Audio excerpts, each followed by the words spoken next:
Have you ever wondered how a real estate agent gets paid and how it impacts the sale of your home? Today I'm talking about compensation and commissions. We'll break down what you need to know to make the best financial decisions when you're selling your home.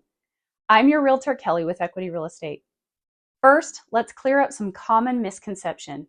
There isn't and never has been a customary, standard, average, or traditional compensation rate.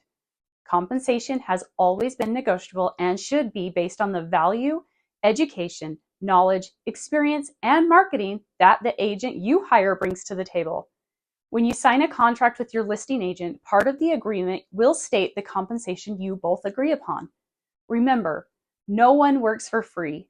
Historically, a compensation for a buyer's agent was often paid by the seller.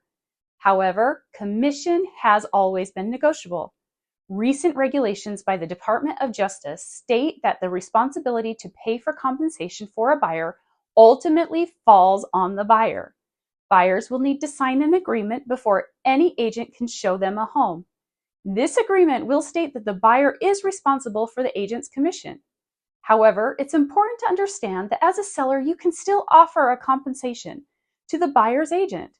This can be in the form of a closing cost credit, a specific amount, or a percentage of the sale.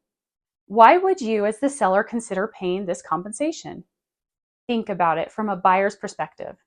A deal where the seller pays all or a portion of the buyer's agent compensation is more attractive than one where the buyer has to cover it at all.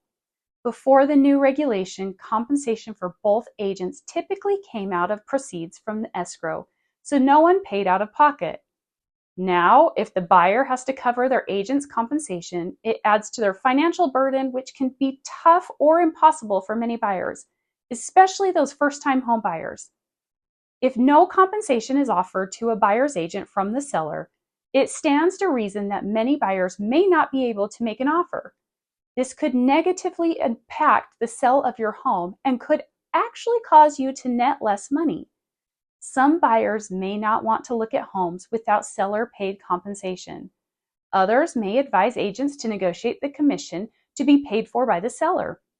As some buyers who have financial means will still opt out to pay it themselves. This could result in fewer offers on your home.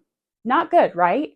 My advice and the advice of my brokerage is to handle this on a case-by-case basis. Your main concern should be the bottom line, what you walk away with after the sale. We'll discuss what's best for you regarding this as agent shows interest in your property. Market conditions, inventory, buyer interest, and the desirability of your home will all play a role in this decision. It's a case-by-case scenario, and we'll discuss it as we go along. The goal is to ensure you get the best possible outcome for your sale. Thanks for watching. I'll see you in the next module.